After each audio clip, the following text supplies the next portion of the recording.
Good morning, welcome to help plus. నేను మీ ప్రత్యూష. మీరు సంతానలేమి సమస్యతో బాధపడుతున్నారా? ఐవీఎఫ్ అంటే ఏమిటి?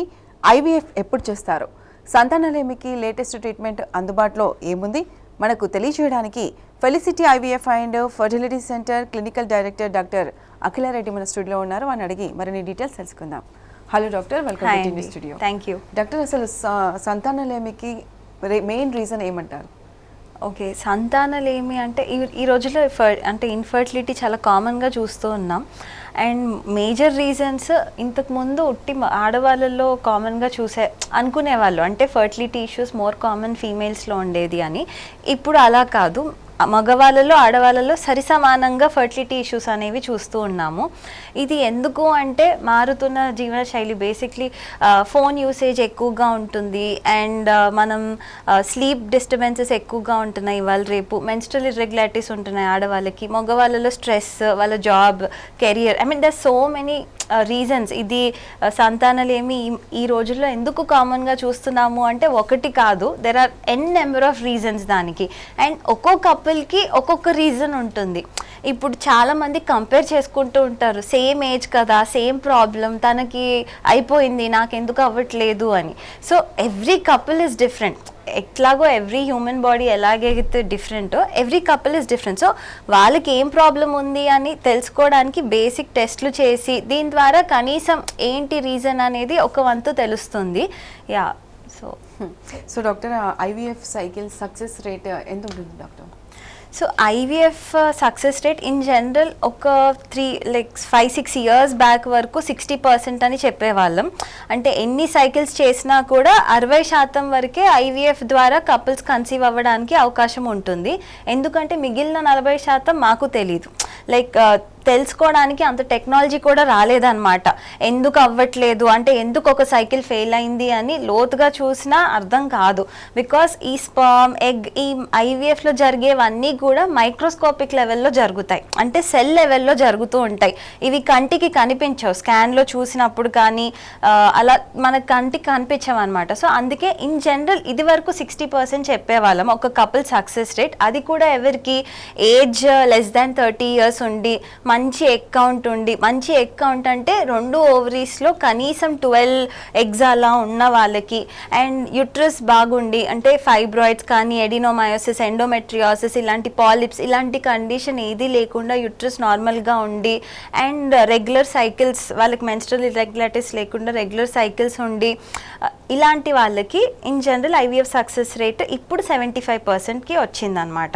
అదే మేల్ ఫ్యాక్టర్, మేల్ సీమెన్ వీర్య కణాలు టెస్ట్ చేసినప్పుడు నార్మల్ కౌంట్ ఉండి అన్నీ నార్మల్గా ఉంటేనే ఐవీఎఫ్ సక్సెస్ రేట్ అనేది 75%కి రీచ్ అయ్యాం మనం. సో అదే సక్సెస్ రేట్ ఒక్కో కపుల్లో ఒక్కోలాగా ఉంటుంది, వాళ్ళకున్న కండిషన్ బట్టి.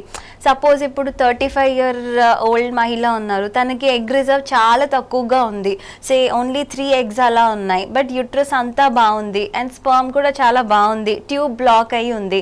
అలాంటి వాళ్ళకి ఒక 30-40% సక్సెస్ రేట్ చెప్తాం. అదే ఆల్రెడీ కన్సీవ్ అయి ఉన్నారు, ఒక మిస్క్యారేజ్ అయ్యో లేకపోతే ఒకసారి గర్భం వచ్చింది కానీ నిలబడలేదు, సో అలాంటి వాళ్ళకి ఏంటి అంటే గర్భసంచి చాలా బాగుంది, పెద్దగా ఇంకా చూసుకునే అంటే చూసుకో అక్కర్లేదు కూడా, హిస్ట్రోస్కోపీ చేసి ఇంకేదన్నా యూట్రస్లో ప్రాబ్లం ఉందా అని తెలుసుకో అక్కర్లేదు. సో ఆల్రెడీ కన్సీవ్ అయిన వాళ్ళకి ఎంతో కొంత బెటర్ ఛాన్సెస్ ఉంటాయి, బికాస్ ఆల్రెడీ ఆ యూట్రస్లో ప్రెగ్నెన్సీ వచ్చింది కాబట్టి మనకి చాలా విషయాలు తెలిసిపోతాయి. సో వాళ్ళకి ఇంకొంచెం బెటర్ సక్సెస్ రేట్ అనేది ఉంటుంది. సో ఈ సక్సెస్ రేట్ అనేది ఒక్కో కపుల్లో ఒక్కొక్కలాగా ఉంటుంది. అందరికీ స్టాండర్డైజ్డ్ సక్సెస్ రేట్ అనేది చెప్పం బ్లాంకెట్ లాగా, బట్ ఇన్ జనరల్ అన్నీ నార్మల్ ఉండి ఐవీఎఫ్కి వెళ్తే మటుకు 75% ఉంటుంది. ఓకే డాక్టర్, మరి ఐవీఎఫ్ ప్రారంభించే ముందు అంటే లైఫ్ స్టైల్ చేంజ్ అవసరం అంటారా? లైఫ్ స్టైల్ చేంజెస్ చాలా అవసరం. అంటే నేను ఖచ్చితంగా ఐ టేక్ టైమ్ అవుట్, దాని గురించే I council the couple. First రాగానే చాలామందికి దే డోంట్ హ్యావ్ టైమ్. అంటే ఇప్పుడు సాఫ్ట్వేర్ ఎంప్లాయీస్ ఉంటారు, మార్నింగ్ ఎప్పుడో వెళ్తారు, నైట్ ఎప్పుడో వస్తారు, నైట్ షిఫ్ట్స్ ఉంటాయి, మళ్ళీ ఇంటికి వచ్చాక అన్నీ చేసుకుంటారు, ప్రాపర్ డైట్ ఉండదు, ప్రాపర్ స్లీప్ ఉండదు. అంటే they so many issues day to డేలో. Whenever I come across so many couples, అంటే I tend to ask them, అసలు మీ లైఫ్ స్టైల్ ఎలా ఉంటుంది, ఏం తింటూ ఉంటారు, ఏంటి అంటే అసలు more than 80% of them poor diet ఉంటుంది. సో ఐవీఎఫ్ సైకిల్ అనే కాదు, యాజ్ సచ్ ఫర్టిలిటీకి ప్లాన్ చేస్తున్నప్పుడు, లైక్ ప్రెగ్నెన్సీ కోసం ప్లాన్ చేస్తున్నప్పుడు lifestyle changes are very important. Right from మీరు ఏం తింటున్నారో దగ్గర నుంచి పడుకునే వరకు, లైక్ మార్నింగ్ టు ఈవినింగ్ మీ స్కెడ్యూల్ని బట్టి కూడా there are so many changes which you can do. చిన్న చిన్న మార్పులే కానీ they make a huge difference అనమాట.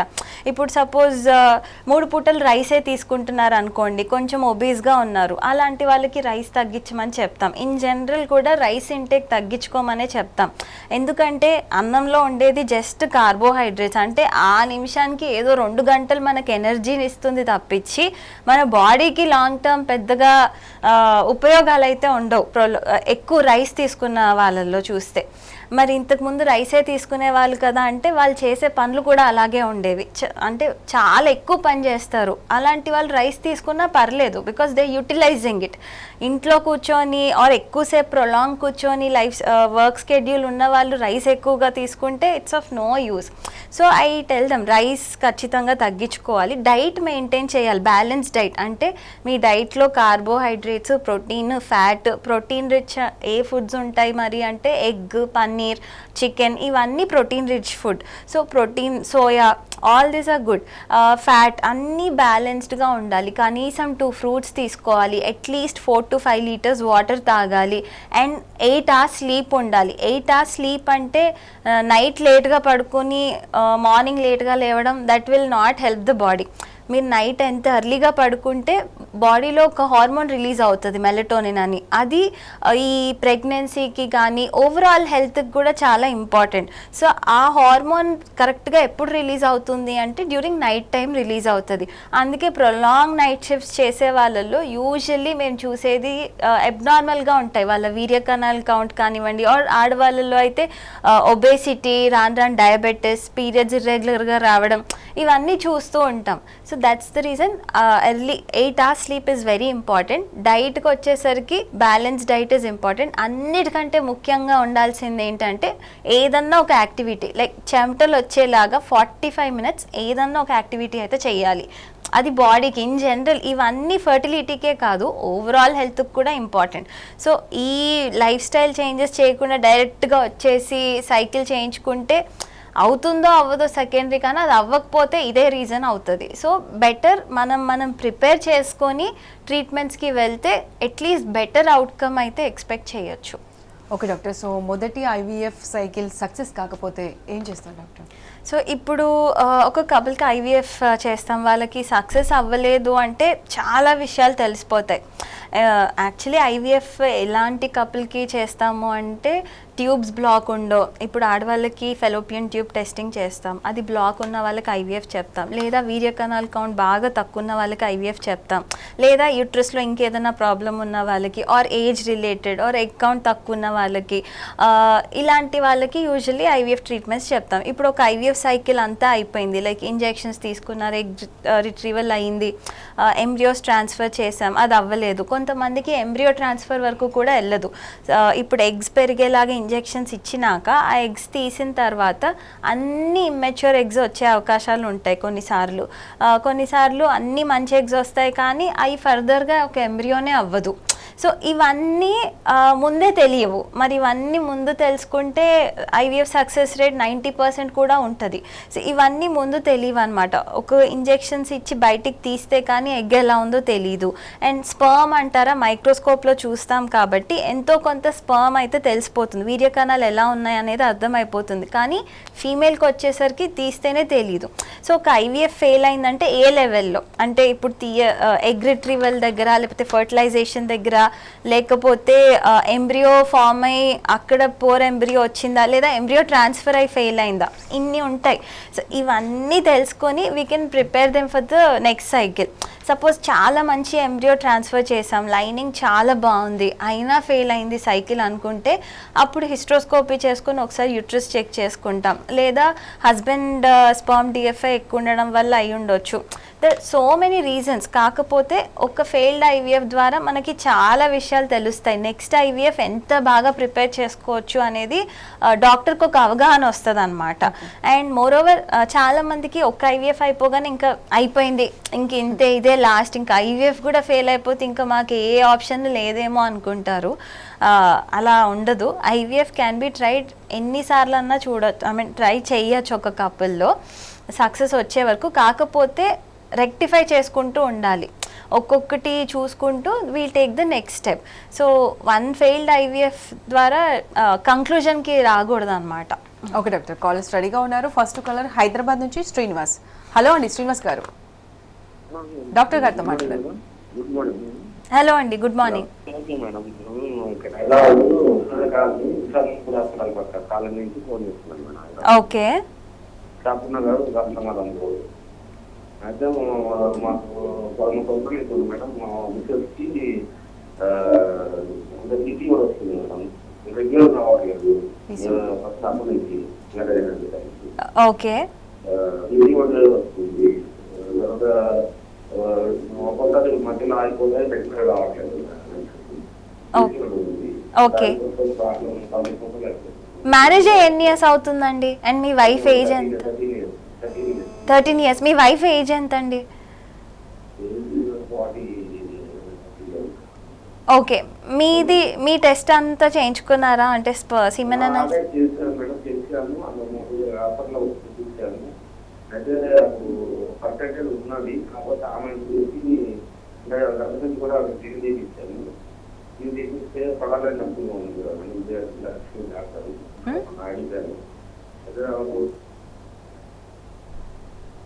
ఓకే. ఓకే శ్రీనివాస్ గారు, అంటే సరిగ్గా వినిపించలేదు కానీ అర్థమైనంత వరకు 13 years అయింది పెళ్ళి, మీ వైఫ్కి 40 years అంటున్నారు. అండ్ మొత్తం చెకప్ అయిపోయింది అంటున్నారు కానీ అంటే ఒకసారి రిపోర్ట్స్ చూస్తే కానీ అర్థంగా, బట్ స్టిల్ 13 years 40-year-old అంటే డైరెక్ట్గా వాళ్ళు ఐవీఎఫ్కి వెళ్ళిపోవడం బెటర్. బికాస్ 13 years తర్వాత ఇప్పుడు న్యాచురల్గా చెప్పడానికి ఏమి ఉండదు. అండ్ మోరోవర్ కలవడానికి ఇబ్బంది లేనంత వరకు ఐయుఐ కూడా వేస్ట్. సో డైరెక్ట్గా ఐవీఎఫ్ ప్రాసెస్కి వెళ్ళడం బెటర్. కాకపోతే అసలు ఏంటి ప్రాబ్లమ్, సైకిల్స్ ఎందుకు ఇర్రెగ్యులర్గా వస్తున్నాయి, అది ఒకసారి స్కాన్ అండ్ వేరే బ్లడ్ టెస్ట్ ఉంటాయి. ఇప్పుడు ఏఎంహెచ్ కానీ ఆర్ తనకి అదర్ హార్మోన్ టెస్ట్ చేస్తే కానీ అర్థం కాదు ఏంటి కరెక్ట్ ప్రాబ్లం అని. అది మీకు ఇంకా తెలిసినట్టు లేదు, ఒకసారి చూస్తే కానీ చెప్పలేను. బట్ ఇన్ జనరల్గా చెప్పాలంటే ఐవీఎఫ్ ట్రీట్మెంట్కి వెళ్తే బెటర్గా ఉంటుంది. ఓకే డాక్టర్, సో ఈ ఐవీఎఫ్ ట్రీట్మెంట్ చేసుకోవడానికి ఏజ్ ఫ్యాక్టర్ ఎంత ఉండాలంటారు డాక్టర్? ఓకే, ఐవీఎఫ్కి ఏజ్ అనేది ఇప్పుడు కొత్తగా వచ్చిన ఏఆర్టీ బిల్ ప్రకారంగా ఆడవాళ్ళకి 50 years వరకు ఐవీఎఫ్కి వెళ్ళొచ్చు అండ్ మగవాళ్ళు 55 years. దాన్ని దాటుకుని మన ఇండియాలో అయితే మనం చేయలేము. ఓకే, సో ఇప్పుడు ఏజ్ కట్ ఆఫ్ అయితే వచ్చింది, 50 years వరకు we can do. And in males 55 years. Okay doctor, so మొదటి ఐవీఎఫ్ విఫలమైతే మళ్ళీ ఐవీఎఫ్ ట్రీట్మెంట్ తీసుకోవాలంటే ఎటువంటి ప్రాసెస్ ఉంటుంది? సో ఇప్పుడు ఫస్ట్ ఒక ఐవీఎఫ్ సైకిల్ మొత్తం చేయించుకున్నారు, అది ఫెయిల్ అయింది అంటే మధ్యలో గ్యాప్ ఎన్ని మంత్స్ తీసుకోవాలి అని చాలా కామన్గా అడుగుతూ ఉంటారు. సో బేసిక్లీ ఆ గ్యాప్ అనేది అట్లీస్ట్ 3 months తీసుకోవాలి. ఆ 3 monthsలో కూడా ఇప్పుడు వాళ్ళు కరెక్ట్ చేసుకోవడానికి ఆ 3 months కూడా అంటే సప్లిమెంట్స్ తీసుకోవడం, మల్టీవైటమిన్, యాంటీఆక్సిడెంట్ సప్లిమెంట్స్ పెడుతూ ఉంటాం. అవి ప్రాపర్గా తీసుకొని నేను ఇంతకుముందు చెప్పినట్టు ఆ లైఫ్ స్టైల్ చేంజెస్ అన్నీ పాటించి మినిమం అయితే ఒక 3 months గ్యాప్ ఇస్తే బెటర్.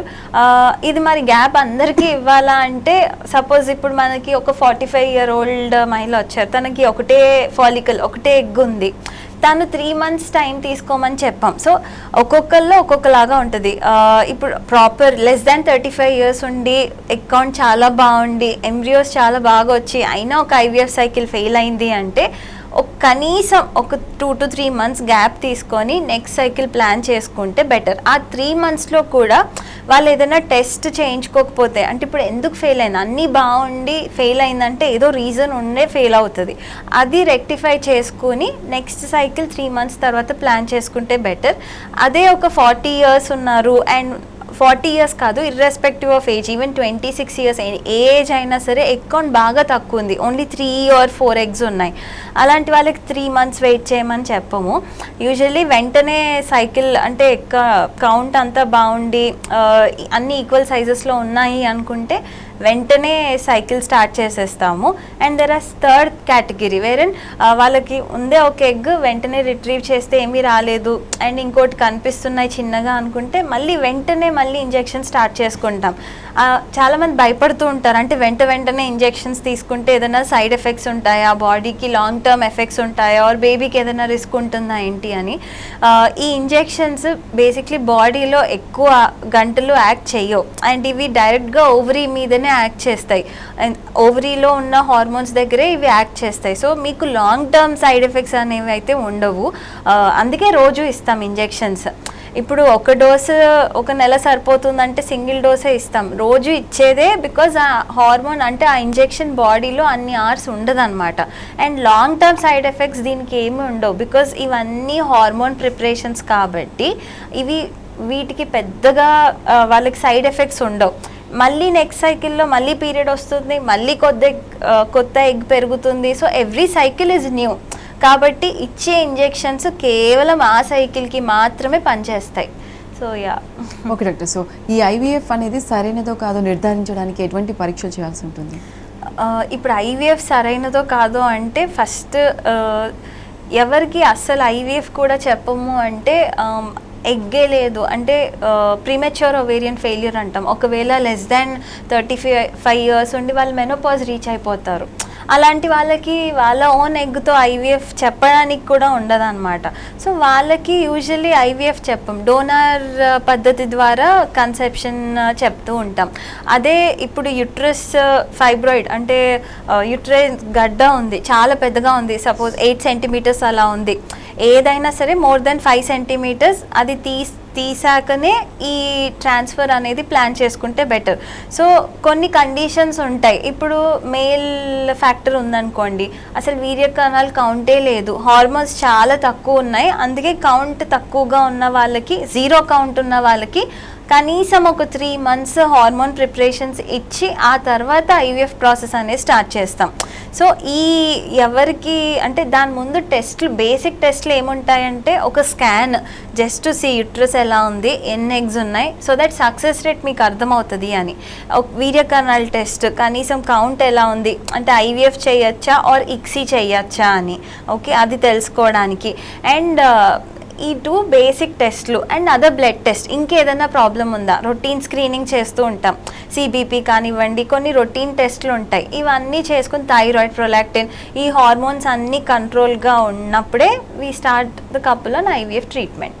ఓకే డాక్టర్, సో ఈ ఐవీఎఫ్ క్లినిక్ని మనము చూస్ చేసుకోవడానికి ఎటువంటి అంశాలను పరిగణలోకి తీసుకోవాలి? ఓకే, ఐవీఎఫ్ క్లినిక్స్ ఇప్పుడు చాలా వచ్చేసాయి. సో ఫస్ట్ క్రైటీరియా ఏంటి అంటే doctor experience and how comfortable are you with the doctor. అది చాలా ఇంపార్టెంట్ బికాస్ ఈ ఫర్టిలిటీ ట్రీట్మెంట్ అనేది something which is very personal and వాళ్ళు వచ్చి they have to express their views, అంటే టూ పర్సనల్ కాబట్టి they have to feel comfortable with the doctor first అది క్రైటీరియా. సెకండ్, ఎక్స్పీరియన్స్ చూసుకోవాలి, సక్సెస్ రేట్ ఎంత ఉంది అది ముందే మీరు డాక్టర్ని అడిగినా చెప్తారు. ఎంత దూరంలో ఉంది క్లినిక్, దగ్గరలో ఉండడం ఈజ్ బెటర్. రోజు ట్రావెలింగ్, ఇంజెక్షన్స్ కోసం తిరగడం ఇవన్నీ కుదరవు ఒక స్టేజ్ తర్వాత. సో దగ్గరలో ఉన్న క్లినిక్ చూస్ చేసుకోవడం బెటర్. అండ్ అన్నీ ఒకటే అండర్ వన్ రూఫ్, లైక్ ఇప్పుడు చూపించుకోవడం ఒక దగ్గర, పికప్ ఒక దగ్గర, అలా కాకుండా ఎవ్రీథింగ్ అండర్ వన్ రూఫ్. మీ అంటే పేషెంట్స్కి it will be better to travel and plan the treatment cycle. And ఈ మధ్య ఇన్సూరెన్స్ కవరేజ్ కూడా ఉంది, సో అది ఏమన్నా ఉందా వాళ్ళకి తగ్గట్టుగా, అండ్ వాళ్ళకి తగ్గట్టుగా ప్రైజింగ్ కూడా ఎకనామికల్గా ఉందా లేదా, సో ఇవన్నీ అంశాలు చూసుకొని they have to choose a clinic. Okay doctor, so IVF సమయంలో అంటే జన్యు పరీక్షలు కూడా చేయాల్సి ఉంటుందా డాక్టర్? జన్యు పరీక్షలు రొటీన్గా చెప్పము, కాకపోతే ఒక సెట్ ఆఫ్ క్రైటీరియా కపుల్స్లో చెప్తాం. ఇప్పుడు అన్ని ఏజ్ తక్కువ ఉండి అన్నీ బాగున్న వాళ్ళకి చెప్పం, బట్ నోన్ ఫ్యామిలీలో ఆల్రెడీ ఒక అబ్నార్మల్ పిల్లలు ఉన్నారు, లైక్ వాళ్ళ ఓన్ సిబ్లింగ్స్కి, అలాంటి వాళ్ళకి కంపల్సరీ జెనెటిక్ టెస్టింగ్ చెప్తాం. బికాస్ నెక్స్ట్ వచ్చే పుట్టబోయే వాళ్ళకి కూడా ఎంతో కొంత రిస్క్ ఉంటుంది కాబట్టి. సో జెనెటిక్ టెస్టింగ్ అనేది ఫస్ట్ ఫ్యామిలీ హిస్టరీలో ఏదైనా ప్రాబ్లం ఉంటే తెలిసి ఒక ప్రాబ్లం ఉంటే చెప్తాం. సెకండ్, ఏజ్ ఫ్యాక్టర్ ఉండి ఎగ్స్ బాగా తక్కువ ఉన్నాయి ఆర్ కౌంట్ 0 ఉంది, అలాంటి వాళ్ళకి జెనెటిక్ కాజ్ ఏమన్నా ఉందా లేదా అనేది రూల్ అవుట్ చేసుకోవడం ఇంపార్టెంట్. సో సెకండ్ వాళ్ళకి జెనెటిక్ టెస్టింగ్ చెప్తాం. థర్డ్, రొటీన్గా ఒక ఏజ్ తర్వాత జెనెటిక్ టెస్టింగ్ బేసిక్ క్యారియోటైపింగ్ చేసుకుని ఐవీఎఫ్ సైకిల్ చేసుకోవడం better. To avoid unnecessary negative results avoid చేయడానికి బేసిక్ క్యారియోటైపింగ్ అయితే చెప్తాం. రిపీటెడ్ మిస్క్యారేజెస్ ఉన్నాయి, ఏజ్ ఫ్యాక్టర్ ఎక్కువగా ఉంది, అలాంటి వాళ్ళకి డబుల్ లైక్ క్రోమోజోమల్ క్యారియోటైపింగ్ చేసుకుని ఆ రిపోర్ట్ వచ్చాక we start them on cycle. Okay doctor, so ఈ ఐవీఎఫ్ ట్రీట్మెంట్ అంటే వైఫ్ అండ్ హస్బెండ్ అంటే కొంచెం కన్ఫ్యూజన్ లేకపోతే టెన్షన్తో ఫీల్ అవుతుంటారు, అంటే వాళ్ళు ఏ విధంగా ప్రిపేర్ అయ్యి రమ్మంటారు? Okay, so basically tension stress అంతా వచ్చేది ఫైనాన్షియల్ బర్డెన్ వల్లే. సో మెంటల్ స్ట్రెస్ ఒకటి బికాస్ ఆఫ్ ద ఫైనాన్సెస్, అంటే ఇంత బేర్ చేయాలి, ఇప్పుడు ఇంత చేసినా సక్సెస్ రేట్ మ్యాక్సిమం 75%. అదే ఎంబ్రియోన్ టెస్ట్ చేసి పెట్టినా కూడా 80% చెప్తాం, అసలు 100% ఈ ట్రీట్మెంట్స్లో చెప్పము. సో వాళ్ళు ఇంత ఖర్చు పెట్టుకుని in the end success guarantee కూడా లేదు కదా అని చాలామంది వెనక్కి వెళ్ళిపోతూ ఉంటారు. సో ఫస్ట్ థింగ్, మీరు ఏ విషయమైనా అంటే you can discuss with the doctor. Me every couple is different, అంటే అందరికీ సేమ్ సక్సెస్ రేట్ ఉండదు. ఒకరినొకరు ఫస్ట్ మీ కపుల్ వాళ్ళిద్దరూ ప్రిపేర్ అవ్వాలి. థర్డ్ పర్సన్కి చెప్పని అవసరం కూడా లేదు. ఫ్యామిలీలో ఆ ఇన్హిబిషన్స్ ఉంటాయి. ఇప్పుడు ఐవీఎఫ్ అంటే ఇంట్లో ఒప్పుకోరు, లేకపోతే ఐవీఎఫ్ ద్వారా కన్సీవ్ అయితే ఏమన్నా అనుకుంటారేమో, ఆ చాలా ఇన్హిబిషన్స్ ఉంటాయి. అవన్నీ కూడా ఓవర్కమ్ అయ్యి, అంటే ఎవరికి చెప్పకుండా only the couple can walk in. ఈ ట్రీట్మెంట్స్లో we don't need third person అవసరం లేదు మనకి. So only couple can walk in, but they have to feel comfortable in the end. ఆ ట్రీట్మెంట్కి వాళ్ళు చాలా అంటే they have to give time, patience చాలా అవసరం ఈ ఫర్టిలిటీ ట్రీట్మెంట్స్కి. చాలా యాంగ్షియస్తో ఉంటారు. సో ఒక ట్రీట్మెంట్ అయిపోగానే రిజల్ట్ రాకపోయేసరికి చాలా డిప్రెస్ అయిపోతూ ఉంటారు. సో ఆ పేషెన్స్ చాలా ఇంపార్టెంట్. ఇవన్నీ yeah. Okay doctor, next caller Basha Bhupalpally నుంచి. హలో అండి భాష గారు. నమస్తే అండి, చెప్పండి. మా అమ్మాయికి ఆపరేషన్ అయిపోయింది మేడం. హలో, ఏంటండి? మా అమ్మాయికి మా ఫ్యామిలీ ఓకే ఓకే ఆపరేషన్ అయిపోయింది మేడం. ఓకే, అయితే అయిపోయినాక అమ్మాయి చదివినాడు. ఓకే మళ్ళీ ఆపరేషన్ తీసి మళ్ళీ పిల్లలు కావాలి మేడం. ఓకే, దానికి సమాధానం ఏంటి? చూడడానికి ఏజ్ ఎంత అండి? ఏజ్ 28 30 లోపల ఉంటుంది madam. Okay okay okay okay fine. ఇలాంటివి ఇప్పుడు కామన్గా చూస్తున్నాం. ఫ్యామిలీ ప్లానింగ్ ఆపరేషన్ అయిపోయింది, సడన్గా ఆ పిల్లలకి ఏదో అవ్వడం, మళ్ళీ వాళ్ళకి ప్రెగ్నెన్సీ కావాలి అని వస్తూ ఉంటారు. సో ఇలాంటి వాళ్ళకి ఏంటి అంటే దేర్ ఆర్ 2 థింగ్స్. వీళ్ళకి 2 ట్రీట్మెంట్స్ ఉంటాయి. ఒకటి ఇదర్ సర్జరీ చేయించుకొని ఆ ట్యూబ్ని మళ్ళీ అతికి లాగా రీకెనలైజేషన్ అంటాం, అది ఒక పద్ధతి. ఇంకొకటి డైరెక్ట్గా ఐవీఎఫ్కి వెళ్ళిపోవడం. సో ఈ రెండిట్లో కన్ఫ్యూజ్ అవుతూ ఉంటారు ఏది చేస్తే బెటర్ ఏంటి అని. ఈ 2 ట్రీట్మెంట్స్ చెప్పాలంటే ఫస్ట్ ఏజ్ క్రైటీరియా తీసుకుంటాం. సపోజ్ ఏజ్ బాగుంది, ఎగ్ కౌంట్ మంచిగా ఉంది, అన్నీ బాగున్నాయి అనుకుంటే, and tube length is important. మనకి హెచ్ఎస్జీ ట్యూబ్ ఏ పద్ధతి ద్వారా ట్యూబెక్టమీ చేశారు, ఫ్యామిలీ ప్లానింగ్ సర్జరీ చేశారు, ఇవన్నీ చూసుకొని ఒకవేళ రీకనలైజేషన్కి అనుకూలంగా ఉంటే వెళ్ళిపోవచ్చు. బికాస్ దాని సక్సెస్ రేట్ వచ్చేసి 60% ఉంటుంది. అండ్ అదే ఐవీఎఫ్ సక్సెస్ రేట్ 75% ఉంటుంది. కాకపోతే కాస్ట్ ఫ్యాక్టర్. సో మీరు ఏ ట్రీట్మెంట్స్కి వెళ్ళాలన్నా ఈ 2 చూసుకోవాలి. ఏజ్, ఎగ్ కౌంట్ ఎంత ఉంది, ఇందులో సక్సెస్ రేట్ ఎంత వస్తుంది, లేదా ఐవీఎఫ్కి వెళ్తే అందులో సక్సెస్ రేట్ ఎంత ఉంటుంది, దాన్ని బట్టి they can take a call. Okay doctor, so సంతానలేమికి కారణాలు మరియు ఐవీఎఫ్ ట్రీట్మెంట్ గురించి చాలా క్లియర్గా ఎక్స్ప్లెయిన్ చేశారు. Thank you very much. Thank you. ఇది ఇవాల్టి health plus. Keep watching T news.